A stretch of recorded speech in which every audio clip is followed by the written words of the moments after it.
नांदेडच्या महापालिकेवरती अशोक चव्हाण यांनी आपलं वर्चस्व हे सिद्ध केलेलं आहे।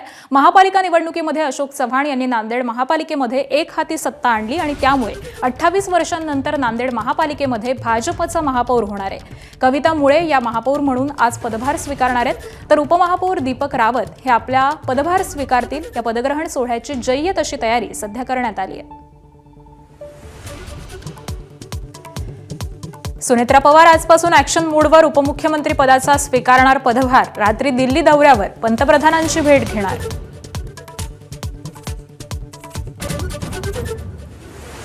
सुनेत्रा पवार या आज स्वीकारणार पदभार। पहिल्यांदाच मंत्रिमंडळ बैठकीसाठी असतील उपस्थित। त्याआधी सिद्धिविनायकाचं दर्शन घेऊन चैत्यभूमीवर बाबासाहेब आंबेडकरांना करणार अभिवादन।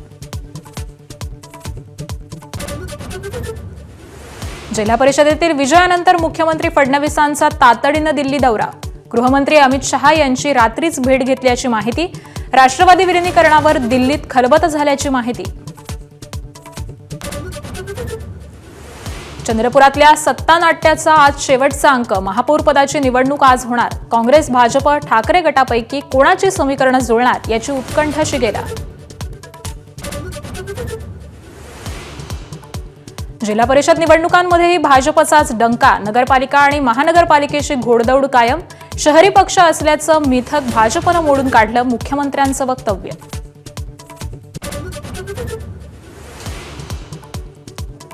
सातारा जिल्हा परिषदेत त्रिशंकू कौल।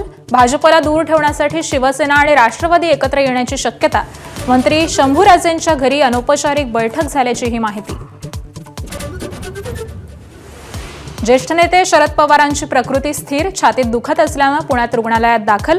5 दिवसांचे औषधोपचार होणार, सुप्रिया सुळेंची माहिती। उपमुख्यमंत्री सुनेत्रा पवार यांच्यासह जय आणि पार्थ पवारांनी केली विचारपूस। लोकसभा अध्यक्ष ओम बिर्लांविरोधात अविश्वास प्रस्तावाची विरोधकांची तयारी। प्रस्तावाच्या नोटिशीवर 102 खासदारांच्या सह्या असल्याची सूत्रांची माहिती। अर्थसंकल्पीय अधिवेशनाच्या दुसऱ्या टप्प्यात आणणार अविश्वास प्रस्ताव। राज्य शिक्षण मंडळाची 12वीची परीक्षा आजपासून। 9 शिक्षण मंडळांमध्ये 15,32,000 विद्यार्थी बसत आहेत। कॉपी रोखण्यासाठी ड्रोन सीसीटीव्हीचा वापर। केंद्राच्या परिसरातले झेरॉक्स सेंटर बंद ठेवणार।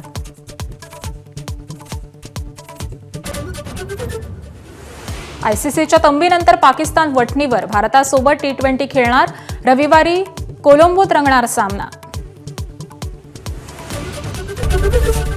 एबीपी माझा, उघडा डोळे बघा नीट।